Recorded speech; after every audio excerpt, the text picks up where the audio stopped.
शुभ सकाळ मित्रांनो, ABK स्मार्ट स्टडी या आपल्या यूट्यूब चॅनलवरती तुम्हा सर्वांचे स्वागत आहे। तर आपला मुंबई लोहमार्ग पोलीस आयुक्तालय म्हणजेच पोलीस शिपाई चालक भरतीचा लेखी परीक्षेचा दिनांक 16 जुलै 2024 साली झालेला आपला हा सेट बीचा पेपर सुरू आहे। तर या पेपरचा आज आपण ते शेवटचा भाग म्हणजेच भाग 4 पाहणार आहोत।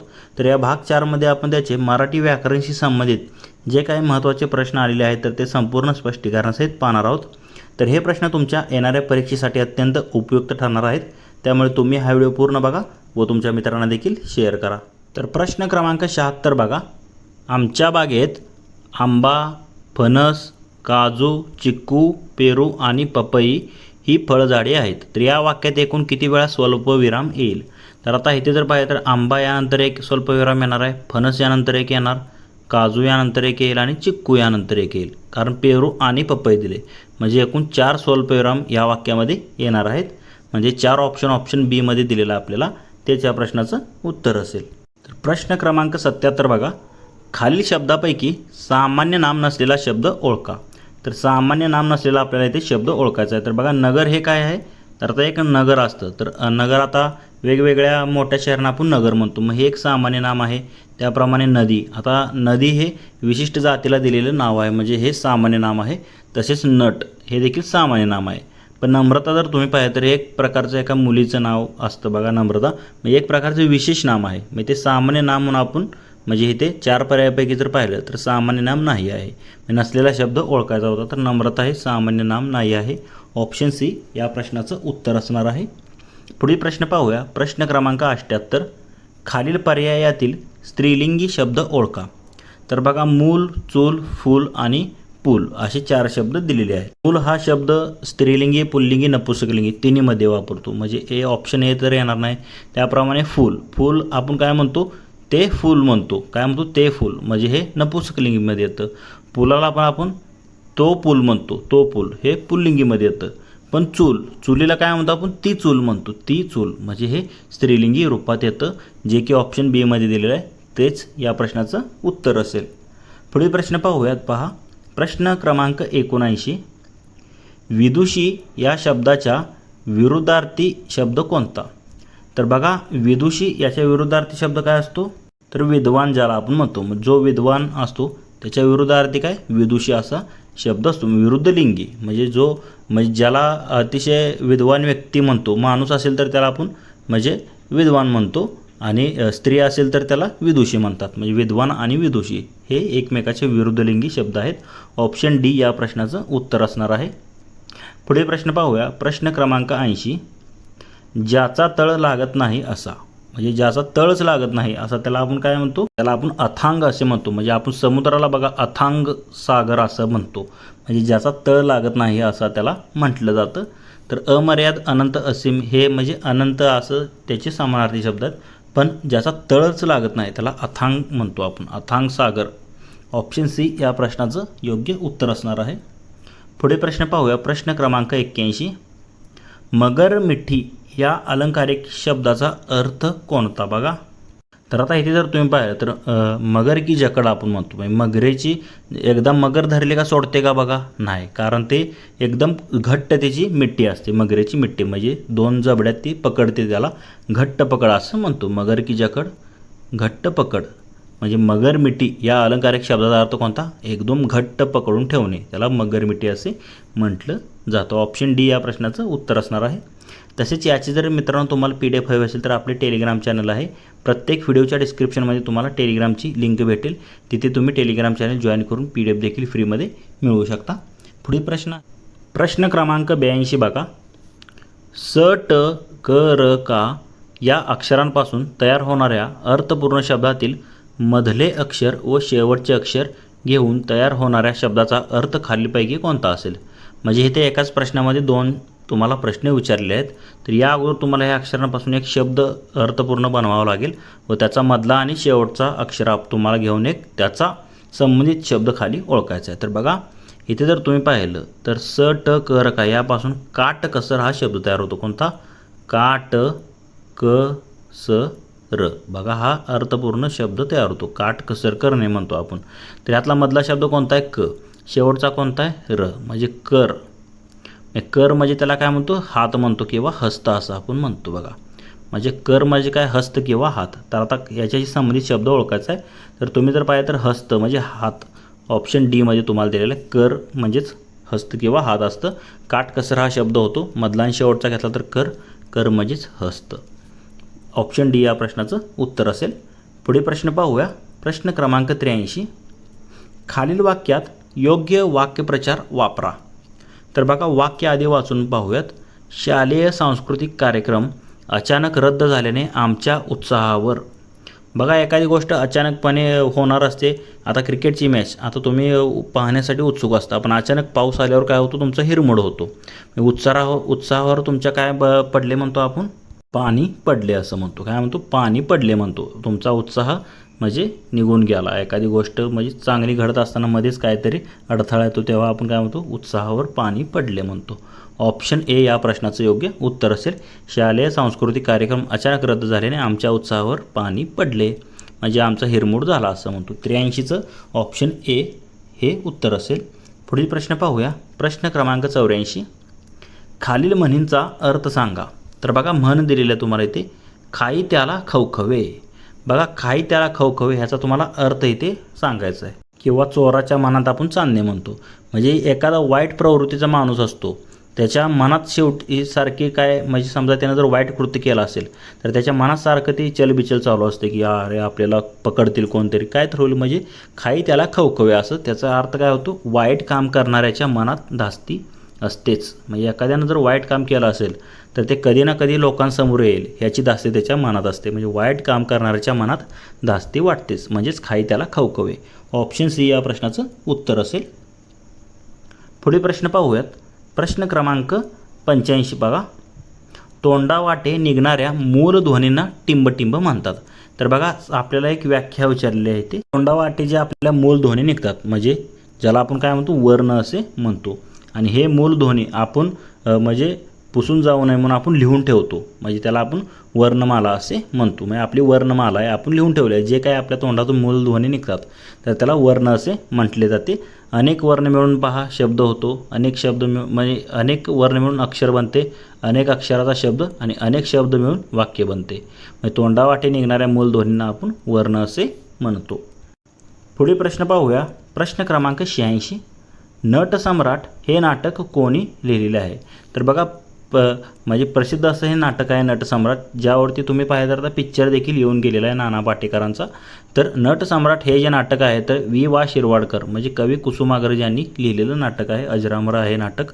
ऑप्शन बी या प्रश्नाचं योग्य उत्तर असणार आहे. पुढील प्रश्न पाहूया. प्रश्न क्रमांक 87. विरुद्धार्थी शब्द सांगा. तर बघा समानार्थी आणि विरुद्धार्थी म्हणजे ह्यात जर तुम्ही जर पाहिलं तर आता येणाऱ्या तुमच्या ज्या परीक्षा आहेत त्यामध्ये तुम्हाला विरुद्धार्थी शब्द एका शब्दाचे किंवा समानार्थीचे एकाचे 4-5 अर्थ असतात बघा. ते नेमका तुम्हाला माहीत नसणारच अर्थ ते विचारतात, आता पर्यायामध्ये देतात. तर आता इथे तुम्हाला विरुद्धार्थी शब्द सांगायचा आहे. सधन. तर आता सधन म्हणजे काय, त्याच्याकडे खूप असं धन असतं त्याला आपण सधन म्हणतो. श्रीमंत व्यक्ती.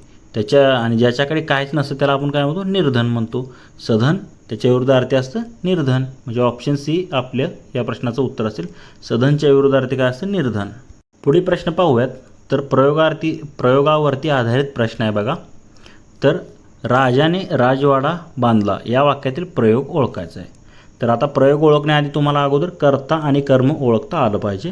बघा ज्याच्यावर क्रिया घडते ते कर्म असतं आणि जो क्रिया करतो तो कर्ता असतो. म्हणजे बांधला, बांधणारा कोण आहे, राजा. मग इथे राजा काय झाला, इथे कर्ता झाला. आता कर्त्याला प्रत्यय लागला आहे म्हणजे इथे हे कर्तरी प्रयोग तर नाही. काय बांधला त्याने, राजवाडा बांधला आहे. म्हणजे राजवाडा हे काय झालं तर हे कर्म झालं. आता राजवाडा हे कसं आहे, अनेक जर असतं राजवाडे बांधले म्हणजे कर्मानुसार इथे क्रियापद बदललं असतं.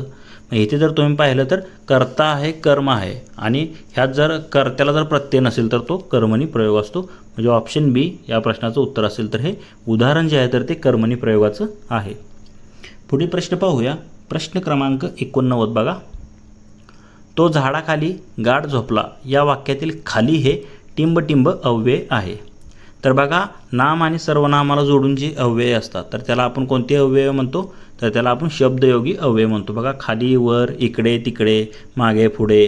तर हे नामाला किंवा सर्वनामाला जोडून येतात. तर झाडाखाली गाढ झोपला, तर खाली हे काय आहे, एक प्रकारचं हे शब्दयोगी अव्यय आहे, म्हणजे ऑप्शन सी या प्रश्नाचं उत्तर असणार आहे.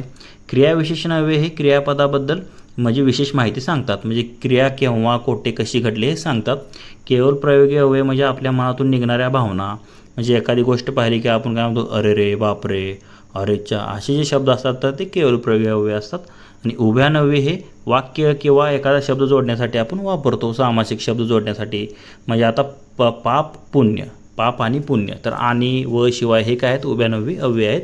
मी शब्द किंवा वाक्य जोडण्यासाठी आपण ते वापरतो. तर तो झाडाखाली गाढ झोपला, तर खाली हे काय आहे, शब्दयोगी अव्यय आहे. ऑप्शन सी या प्रश्नाचं उत्तर असेल. पुढील प्रश्न पाहूया. प्रश्न क्रमांक 90. य क ना म रू या शब्दापासून एक अर्थपूर्ण शब्द तयार होतो, त्याचा अर्थ खाली दिलेल्या पर्यायात शोधा. तर बघा, मागासारखाच हा प्रश्न आहे, मागाशी आपण असाच प्रश्न पाहिला होता. तर यासाठी तुम्हाला आता या पर्याय म्हणजे 5 अक्षरापासून तुम्हाला एक शब्द तयार करावा लागेल अर्थपूर्ण. यासाठी तुमचे शब्द म्हणजे वाचन तुमचं जर भरपूर असेल मराठी संबंधित, म्हणजे अनेक समानार्थी शब्द किंवा होक्याप तुमचं मराठी चांगलं असेल तर तुम्ही असले शब्द बनवू शकता. बघा, य क ना मरू यापासून जर तुम्ही पाहिलं तर करुणामय असा शब्द तयार होतो. काय, करुणामय, म्हणजे करुणामय म्हणजे त्याला आपण काय म्हणतो, अत्यंत दयाळू किंवा हृदयद्रावक असं आपण त्याला म्हणतो, जे की ऑप्शन डी मध्ये दिलेलं आहे. बघा, करुणामय म्हणजेच हृदयद्रावक असा त्याचा अर्थ होतो, जे की ऑप्शन डी मध्ये दिलेला आहे. त्याच्या प्रश्नाचं योग्य उत्तर असेल. तर बघा, अगोदर शब्द तयार करता तुम्हाला आला पाहिजे. आता इथे 2 प्रश्न विचारले एका प्रश्नात. अगोदर शब्द बनवा आणि त्याच्यानंतर त्याचा अर्थ शोधा. तर पुढे प्रश्न पाहूयात. प्रश्न क्रमांक 91 पहा. शुद्ध शब्दाचा पर्याय निवडा. तर आता व्याकरणदृष्ट्या शुद्ध शब्द तुम्हाला इथे ओळखायचा आहे. तर विक्षिप्त हा शब्द आहे. बघा, विक्षिप्त शब्द आपण कसा लिहितो, वी आणि क्षी हे दोन्ही ऱ्हस्व असतात, म्हणजे पहिली वेलांटी असते त्याला, वी आणि क्षी, विक्षिप्त. ऑप्शन बी मध्ये दिलेला आहे, तोच तुमचा शुद्ध शब्द असणार आहे. पुढील प्रश्न पाहूयात. प्रश्न क्रमांक 92. संधियुक्त शब्दाचा योग्य पर्याय निवडा. तर बघा, इथे संधीवरती आधारित प्रश्न आहे. फल अधिक आहार, तर ह्याचा आपल्याला संधीचा योग्य म्हणजे शब्द आपल्याला इथे तयार करायचा आहे. तर फल अधिक आहार म्हणजे काय होतं, फलाहार म्हणतो ज्याला आपण. फल अधिक आहार म्हणजे फलाहार. ऑप्शन डी मध्ये तुम्हाला दिलेलं आहे. स्वर संधीचं उदाहरण होतं फल अ अधिक आ, काय होतं, आ म्हणजे पहिला निघून जातो, फलाहार म्हणतो. ऑप्शन डी या प्रश्नाचं उत्तर असणार आहे. पुढील प्रश्न पाहूया. प्रश्न क्रमांक 93. नामाची संख्या दाखवणाऱ्या विशेषणाला टिंबटिंब विशेषण असे म्हणतो. बघा, नामाची संख्या म्हणजे 1 नाम आहे, 2 नाम आहे, 3 नाम आहे, असं जेव्हा ते दाखवलं जातं तर त्याला आपण काय म्हणतो, संख्यावाचक विशेषण असे म्हणतो. कसं म्हणतो, संख्यावाचक विशेषण. नामाची संख्या दाखवणाऱ्या विशेषणाला संख्यावाचक विशेषण असे म्हणतात.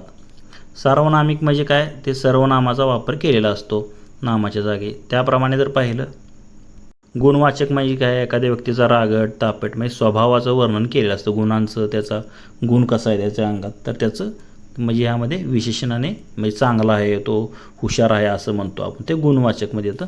अव्यय साधित हे त्यामध्ये अव्ययांचा वापर केलेला असतो अव्यय साधितामध्ये. तर बघा, संख्या जेव्हा दाखवली जाते तेव्हा संख्यावाचक विशेषण असतं. पुढील प्रश्न पाहूया. प्रश्न क्रमांक 94. तो भेटला आणि पटकन निघून गेला या वाक्यातील आणि हे कोणते अव्यय आहे. तर मगाशीच मी सांगितले, आणि व शिवाय हे कसले आहेत, तर ते उभ्यानवी अव्यय आहेत. ऑप्शन सी या प्रश्नाचं उत्तर असणार आहे. वाक्य किंवा शब्द जोडण्यासाठी असे आपण शब्द घेतो, आणि व शिवाय, पण, परंतु, किंतु हे कसे आहेत, सगळे उभ्यानवी अव्ययाचे प्रकार आहेत. ऑप्शन सी या प्रश्नाचं उत्तर असणार आहे. पुढील प्रश्न पाहूया. प्रश्न क्रमांक 95. खालीलपैकी भूतकाळी वाक्य कोणते. तर बघा, 4 वाक्य तुम्हाला इथे दिलेली आहेत, तर त्यापैकी भूतकाळातलं वाक्य तुम्हाला शोधायचं आहे. तर आता पहिलं वाक्य बघा, काय छान फूल आहे हे. तर हे भूतकाळात आहे का, नाही, तर हे वर्तमान काळात वाटतं. बघा, काय छान फूल आहे हे. किती सुंदर होता तो देखावा, म्हणजे किती सुंदर होता. आता होता हा शब्द आला म्हणजे काय, हे भूतकाळात गेलेला आहे, म्हणजे हेच भूतकाळी वाक्य असणार आहे. तेच आपलं उत्तर असेल, ऑप्शन 2. तरी पण सी पाहूया. काय सुरेल गीत आहे ते. काय सुरेल गीत गात आहे ती, म्हणजे चालू वर्तमान काळ आहे. किती उंच मनोरा आहे हा देखील वर्तमान काळ आहे. बघा, फक्त ऑप्शन बी मध्ये दिले, किती सुंदर होता तो देखावा, म्हणजे क्रिया घडून गेलेली आहे. किती सुंदर होता तो देखावा, होता, झाला, असे शब्द जे आहेत तर ते भूतकाळात येतात. बघा ऑप्शन बी या प्रश्नाचं उत्तर असेल. पुढील प्रश्न पाहूया. प्रश्न क्रमांक 96. अनंत व अथांग या शब्दांचा समास ओळखा. अनंत आणि अथांग. तर मगाशीच आपण अनंत म्हणजे काय, ज्याला अंत नाही असा तो. म्हणजे काय, तर आता जर तुम्ही पाहिलं तर आपलं काय, विश्वाला अंत आहे का कुठं आपल्या, नाही. तर कसं आहे ते अनंत आहे. अनेक ग्रह म्हणजे आकाशगंगा फिरत आहेत, त्याला कुठेही शेवट नाही, मग त्याला आपण अनंत म्हणतो. ज्याला अंत नाही असा तो, म्हणजे तिसराच अर्थ निघतो, त्याला आपण बहुव्रीही समास म्हणतो. आणि अथांग म्हणजे मगाशीच आपण पाहिलं, ज्याचा तळ आपल्याला सापडत नाही त्याला अथांग असा सागर म्हणतो. मग हे काय कशाचे उदाहरण आहे, तर ते बहुव्रीही समासाची उदाहरणे आहेत.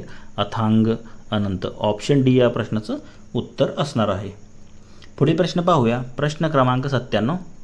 तो कधीच खोटे बोलत नाही हे वाक्य होकारार्थी करा. तर आता हे होकारार्थी कसं होईल याचं, कधीच खोटे बोलत नाही म्हणजे तो नेहमी खरे बोलतो. ऑप्शन डी मध्येच दिलेला आहे, तो नेहमी खरे बोलतो, हे याचं होकारार्थी वाक्य असेल. Option D. पुढील प्रश्न पाहूया. प्रश्न क्रमांक 98 बघा. बालिश बहु बायकात बडबडला या वाक्यातील अलंकार ओळखा. तर इथे ब आलंय, इथे ब आलंय, इथे ब आलंय, इथे ब आलंय. म्हणजे अक्षरांची पुनरावृत्ती होऊन जेव्हा शब्द चमत्कृती साधते तेव्हा तिथे कोणता अलंकार असतो, तर तिथे अनुप्रास अलंकार असतो. ऑप्शन ए मध्ये दिलेला आहे, त्याच्या प्रश्नाचं उत्तर असेल हे. बालिश बहु बायकात बडबडला हे अनुप्रास अलंकाराचं उदाहरण आहे. आणि गडद हिरवे नभ दाटून आले असं देखील एक कविता आपण ते वाक्य घेतो. म्हणजे जिथे शब्दाची पुनरावृत्ती येते तर तिथे अनुप्रास अलंकार होतो, हे लक्षात घ्या. यमक अलंकार कधी असतो, आता कवितेच्या शेवटी म्हणजे काही ध्वनिवाचक शब्द निर्माण होतो. बघा कडा, वडा असे जे असतात यमक जुळणारे शब्द तुम्ही कवितेत तुम्ही शिकला असेल, शेवटच्या चरणात असतात ते, तर ते यमक जुळणारे शब्द. श्लेष अलंकार म्हणजे काय, एकच शब्द दोन अर्थाने वापरलेला असतो. तर बघा उत्प्रेक्षा अलंकार म्हणजे काय, जेव्हा एखाद्या वाक्यात उपमेय म्हणजे ज्याच्याबद्दल बोलले जात आहे हे जणू काही उपमानच म्हणजे ज्याच्याशी तुलना केली जात आहे हे अशी कल्पना केली जाते. म्हणजे उपमेय हे जणू काही उपमानच आहे अशी जिथे कल्पना केली जाते तेव्हा उत्प्रेक्षा अलंकार होतो. सोप्या भाषेत सांगायचे तर दोन्ही गोष्टींमध्ये साम्यामुळे हे जणू तेच आहे असे मानले जाते. तर आता ह्याचे जर तुम्ही जर उदाहरण पाहिले, उत्प्रेक्षा अलंकार ओळखतो कसं, तर शब्दामध्ये वाक्यामध्ये जर पाहिलं जणू काय, गमे, वाटे, भासे की असे शब्द आले तर साम्यवाचक शब्द येतात, तर तेव्हा आपण तो उत्प्रेक्षा अलंकार आहे म्हणून असं ओळखू शकतो. तर उदाहरणं पाहिजे झाली तर ती गुलाबी उषा म्हणजे जणू देवाचे परम पावन प्रेमच. तसेच हा आंबा म्हणजे जणू साखरेचाच गोळा. म्हणजे जणू, गमे, भाषा असे शब्द आले का लक्षात ठेवा, ते उत्प्रेक्षा अलंकाराचं उदाहरण असतं. पण आपलं या प्रश्नाचं उत्तर काय आहे, अनुप्रास अलंकाराचं हे उदाहरण आहे. पुढील प्रश्न पाहूया. प्रश्न क्रमांक 99. विरुद्धार्थी शब्दाची जोडी ओळखा. तर बघा आता ह्यापैकी 3 समानार्थी जोड्या आहेत, त्यापैकी एक विरुद्धार्थाची आहे, ती आपल्याला ओळखायची आहे. तर पहिली बघा, तटिनी, सरिता म्हणजे नदीची समानार्थी शब्द आहेत. तटिनी म्हणतो, सरिता म्हणतो, ही नदी या शब्दाशी संबंधित समानार्थी शब्द आहेत, म्हणजे ही विरुद्धार्थी शब्द नाहीत. त्याप्रमाणे कलंक, काळिमा हे दोन्ही जे आहेत तर ते समानार्थी शब्द आहेत. त्याप्रमाणे विरह होणे, दुरावा होणे म्हणतो आपण, विरह होणे हे देखील समानार्थी शब्द आहेत. पण आय आणि वे, आय म्हणजे काय, येणे, वे म्हणजे जाणे. आय वे म्हणजे तुम्ही जर पाहिलं म्हणजे उत्पन्न आणि खर्च म्हणतो. म्हणजे आय म्हणजे काय, मिळकत, वे म्हणजे खर्च, इन्कम एक्सपेंडिचर. ऑप्शन बी या प्रश्नाचं उत्तर असेल, विरुद्धार्थाची जोडी आहे ती. पुढील प्रश्न म्हणजेच आपला ह्या पेपरचा शेवटचा प्रश्न आहे बघा. प्रश्न क्रमांक 100 पहा. नियोजन नसेल तर कोणताही कार्यक्रमाचा खेळ टिंब होऊन जातो.